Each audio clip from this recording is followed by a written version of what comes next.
En el año 2002, Álvaro Uribe Vélez competía a la presidencia con Horacio Serpa Uribe. En esa época, la renovación era Uribe Vélez, porque Horacio Serpa ya estaba muy curtido, porque había sido candidato derrotado por Pastrana en el 98 y debe ser muy triste que a uno lo derrote a alguien como Pastrana con argumentos tan pobres. Yo creo que Petro se sintió muy mal en el 2018 cuando Duque lo derrotó, porque Duque tenía argumentos muy malos, pero la gente le tenía más miedo a Petro que a Duque, y también había mucha noticia falsa sobre Petro que la gente se creyó y que mucha gente se sigue creyendo. Entonces Petro pierde con el presidente quizás más inepto de toda la historia de Colombia, y Horacio Serpa Uribe pierde con el presidente que era el más inepto hasta que llegó Duque. Pero Álvaro Uribe Vélez es un personaje que desde que fue director de la Aeronáutica Civil ha tenido escándalos. Escándalos con el narcotraficante Cardona, que Uribe le decía al papá de Iván Duque Márquez, a Iván Duque Escobar, que era gobernador de Antioquia, Iván Duque Escobar, le decía que Cardona era un hombre de bien, que no era nadie malo, y Cardona resulta condenado por narcotráfico, porque Uribe, siendo director de la Aeronáutica Civil, le pasó las licencias para que transportara su cocaína. Y luego Uribe aparece reseñado con su padre en el libro de Fabio Castillo, que aquí lo estudiamos, que se llama Los jinetes de la cocaína. Y por eso Uribe lo tildan del narcotraficante 82. En ese informe desclasificado, que es de septiembre de 1991, que fue desclasificado por esta misma época. Y cuando Uribe es gobernador de Antioquia, entre el 95 y el 97, se masifican las Convivir que había creado César Gaviria y se llenan de paramilitares como Salvatore Mancuso. Y desde hace 21 años, Salvatore Mancuso empieza a denunciar los vínculos del paramilitarismo con congresistas, con campañas presidenciales como la de Uribe, y nadie le hace caso. Y por eso Uribe, cuando logra ser presidente, extradita a Mancuso, con la idea de que él está combatiendo el paramilitarismo, pero falso. Mancuso dice: Uribe me extraditó porque me quiere silenciar. Y en efecto, lo pudo silenciar casi 20 años, pero al ingresar Mancuso a la JEP, le dan 4 sesiones de aproximadamente 5 horas cada una para que Mancuso cuente todos los politiqueros que han tenido que ver con el paramilitarismo. Entonces empieza a mencionar a personajes que han trabajado con Álvaro Uribe Vélez en varios momentos de su carrera política o politiquera. Menciona a Pedro Juan Moreno, que fue asesinado en extrañas circunstancias. Lo hicieron hacer ver como un accidente aéreo, pero Pedro Juan Moreno fue secretario de gobierno en la gobernación de Álvaro Uribe, y Pedro Juan Moreno era la ficha que conectaba la gobernación con los paramilitares en las Convivir. Y justo cuando Pedro Juan Moreno parte cobijas con Álvaro Uribe, muere en ese extraño accidente aéreo. ¿Y saben qué es lo más sospechoso?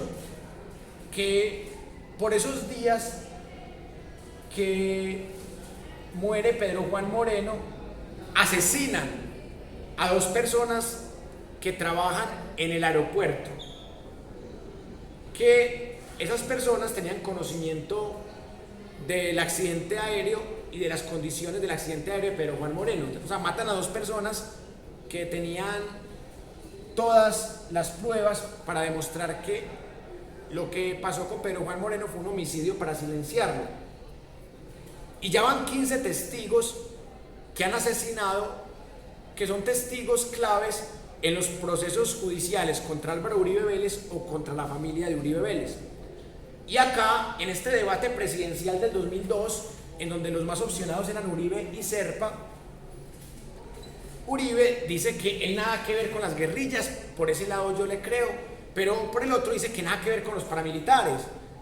Y todo indica que Uribe tiene que ver con paramilitares, porque sale condenado por parapolítica su primo Mario Uribe, su hermano Santiago Uribe Vélez funda el grupo paramilitar de los 12 Apóstoles, su secretario de gobierno en Antioquia es asesinado justo cuando pelea con él, y cuando hay algunos que aseguran que él fue asesinado, que trabajan en ese aeropuerto, los asesinan también. Y Salvatore Mancuso dice que no solamente Pedro Juan Moreno, sino que también Pacho Santos, que fue vicepresidente de Uribe, los ayudó a formar el bloque capital de los paramilitares. Sabas Pretel de la Vega, el que fue ministro del Interior de Uribe, condenado por la fraudulenta reelección de la GIS política, también termina involucrado por Salvatore Mancuso como el que conectaba a los grandes comerciantes con los paramilitares a través de Fenalco. Entonces, todos los caminos del paramilitarismo conducen a Uribe. Pero otra cosa extraña fue que Horacio Serpa, que ya está fallecido, también fue mencionado ante la JEP por Salvatore Mancuso. Dice que también Horacio Serpa fue patrocinado por el narcotráfico. Entonces, mejor dicho, no había que hacer en Colombia, porque Samper montado por el narcotráfico, Serpa, que fue ministro de Samper y candidato a la presidencia, también, Uribe vinculado con el cartel de Medellín como narcotraficante 82 y también vinculado con diferentes actores paramilitares. Y esto hizo que Colombia se convirtiera en una narcopresidencia, en donde los que llegaban a la casa de Nariño siempre eran tildados de narcotraficantes. Pero hay algunos que han salido bien librados porque no hay pruebas suficientes, como el caso de Andrés Pastrana. Pero hay otros que, habiendo todas las pruebas, han tenido respaldo de instituciones que se suponen neutrales. Han tenido respaldo de la Fiscalía, como al principio que Ernesto Samper tuvo respaldo del fiscal de Grey, luego el fiscal Valdivieso sí lo puso en su sitio, y Uribe, que ha tenido respaldo de todos los fiscales que él mismo ayudó a poner, y el último gran fiscal que lo ha respaldado y que lo ha ayudado a cubrir ha sido el fiscal Francisco Barbosa, y la comisión de acusaciones de la Cámara de Representantes, que se supone que debe ser crítica con el presidente, pero que es montada por el mismo presidente. Entonces, la comisión de acusaciones ha congelado y ha archivado todas las denuncias contra Álvaro Uribe, y en la época de Samper también pasó lo mismo, que todas las investigaciones contra Samper fueron archivadas y Samper salió bien librado de ese juicio político que se le hizo por la comisión de acusaciones y luego por el Congreso en pleno. Y por eso paga cárcel Botero, paga cárcel Palomari, asesinan a la testigo la Monita Retrechera y Samper queda impune. E igual pasa con Uribe, asesinan a Pedro Juan Moreno aparentemente y hacen creer que es un accidente aéreo, encarcelan a Sabas Pretel de la Vega, a Diego Palacio, a Echeverry, a Bernardo Moreno, a Noguera, a André Felipe Arias. Todos los cercanos a Uribe pagan cárcel, pero Uribe sigue impune. Y eso es porque el sistema colombiano está diseñado para que los presidentes sean impunes. Está diseñado porque siempre el presidente va a decir: no, es que fue mi ministro, no, fue mi jefe de departamento de presidencia, no, fue este congresista amigo mío, pero no fui yo, fue mi primo, fue mi hermano, fue mi sobrina, fue mi cuñada. Entonces los presidentes siempre van a tener quien pague por sus delitos. Por eso Álvaro Uribe Vélez, que en la última clase de este semestre, que va a ser en 2 semanas, A Álvaro Uribe vamos a estudiarlo con rigor, de cómo Uribe ha logrado burlar todas las instituciones, todas las acusaciones en su contra, y es mucho más mago que Ernesto Samper, porque el único gran escándalo que tuvo Samper fue el del proceso 8000. Uribe ha tenido más de 30 de esos y siempre ha salido bien librado, salvo en el caso de los falsos testigos y del soborno, porque ahí sí había pruebas muy contundentes y la corte le iba a joder. Y por eso Uribe, de manera muy inteligente, renuncia a lo que es el Senado para que no lo juzgue la Corte Suprema de Justicia, que ahí no tenía tantos amigos, y a que lo juzgue la Fiscalía, que fue montada por el mismo uribismo, y el fiscal Barbosa es títere del uribismo, y por eso Uribe ha logrado procrastinar y procrastinar y procrastinar, gracias a tener una fiscalía de bolsillo, una fiscalía amiga, también tiene una procuraduría de bolsillo y amiga. Pero escuchando a Salvatore Mancuso, él también dice que Horacio Serpa tenía patrocinio del narcotráfico y del paramilitarismo.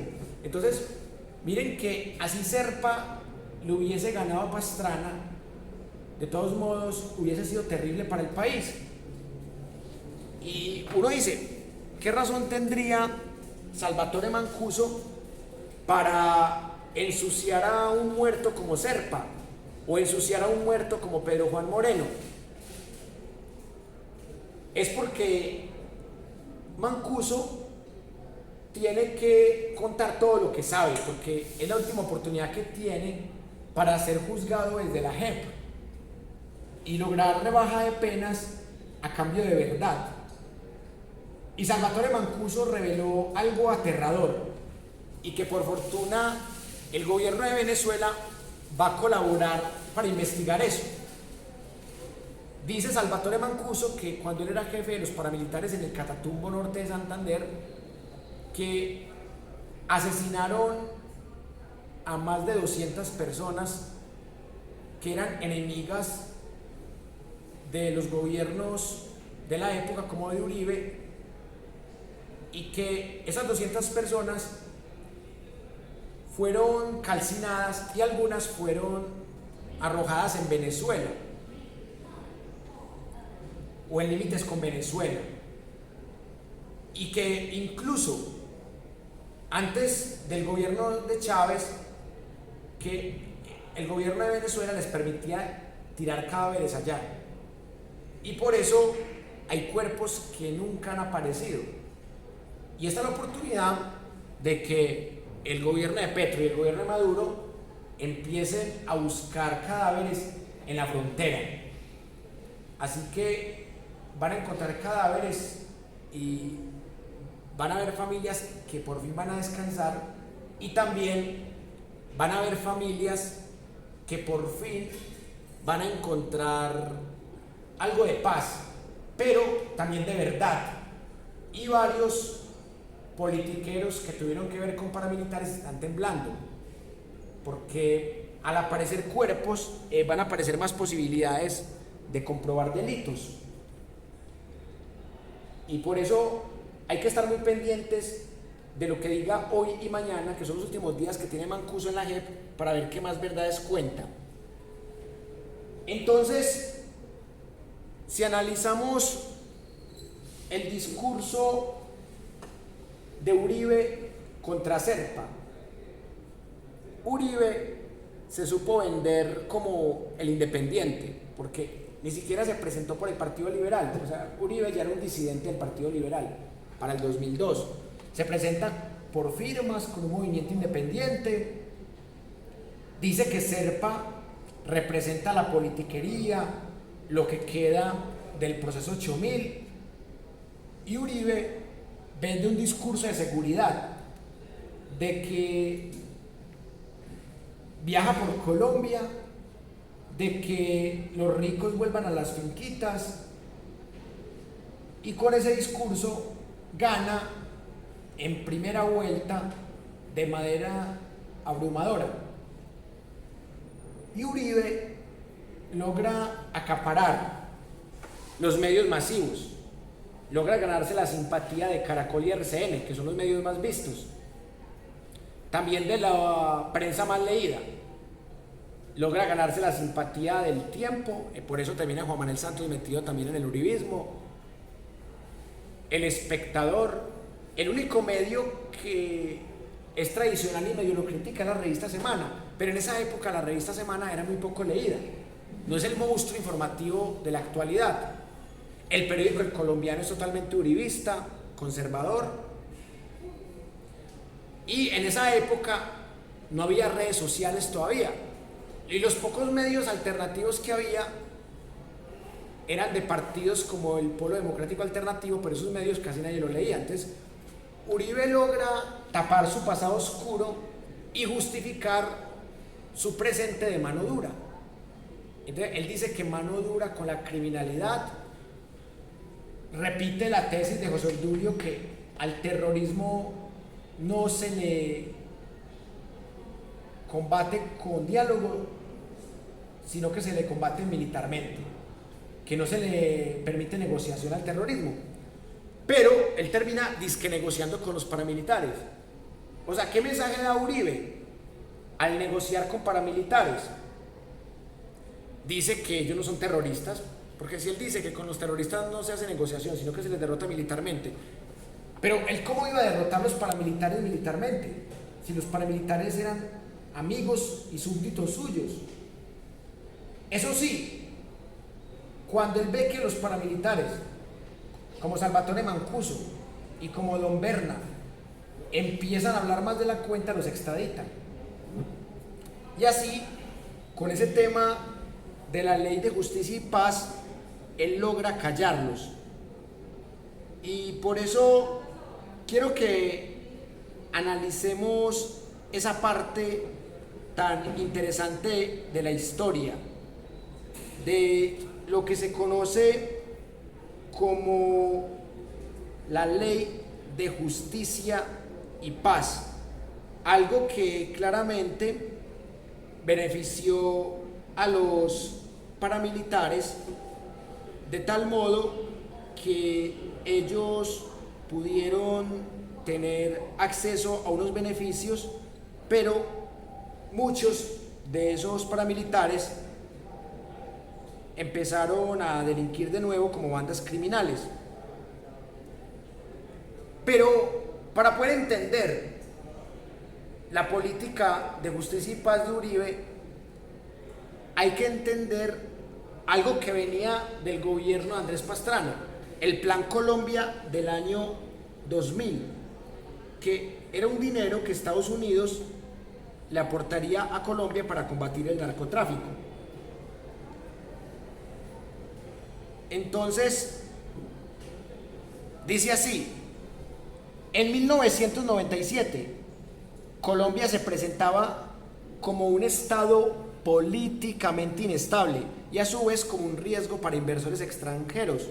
Fue entonces, ante esta doble coyuntura, que el nuevo presidente electo, Andrés Pastrana, habló de un plan Marshall para salvar al país e intervenir las zonas de cultivos de coca.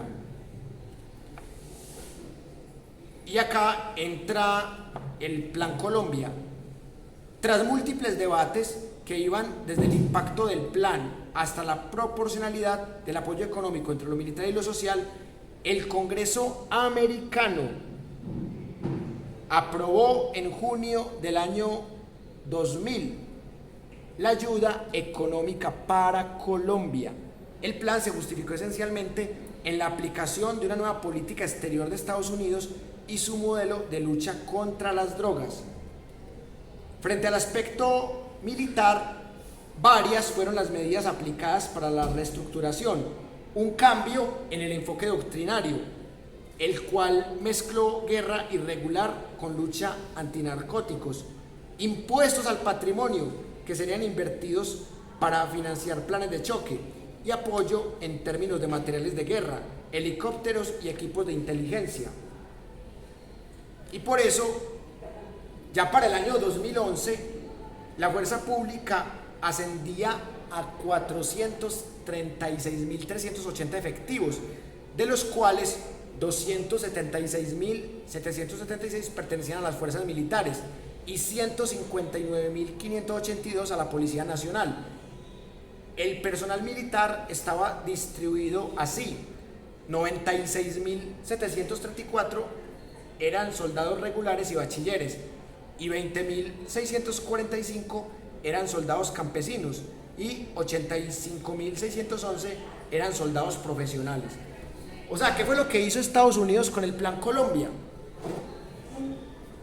Le dio millones de dólares al gobierno colombiano, que en ese momento era de Pastrana y que luego sería de Uribe, para que este ejército pudiera derrotar a la guerrilla de las FARC particularmente, que era la más poderosa. Entonces miren, Salvatore Mancuso contó ante la JEP que ellos se unieron en el 94 con todos los paramilitares de Colombia y que a los grupos pequeños de paramilitares los obligaron a unirse con la amenaza de que si no lo hacían los declaraban objetivo militar. Entonces miren, todos los paramilitares se unen en el 94. Con las Convivir que fundó César Gaviria, legalizan los paramilitares como Convivir. A paramilitares como Salvatore Mancuso les dan carnés del ejército, armas del ejército. Entonces Salvatore Mancuso iba a matar campesinos o gente pobre que era tildada de ser colaboradora de la guerrilla, diciendo que él era del ejército, con un carnet de la Brigada 11 de Córdoba. Entonces los paramilitares actúan como Convivir, legalizados, con carnés del ejército, y empiezan a sacar a los milicianos de diferentes barrios y municipios del país. Y luego, a mediados del 2000, llega esta inyección de capital de dólares, millones de dólares de Estados Unidos, para combatir el narcotráfico, que en el fondo era combatir las guerrillas, porque se volvió para esos gobiernos, después del fracaso del Caguán, el concepto de narcoguerrilla, o sea, que la guerrilla era sinónimo de narcotráfico.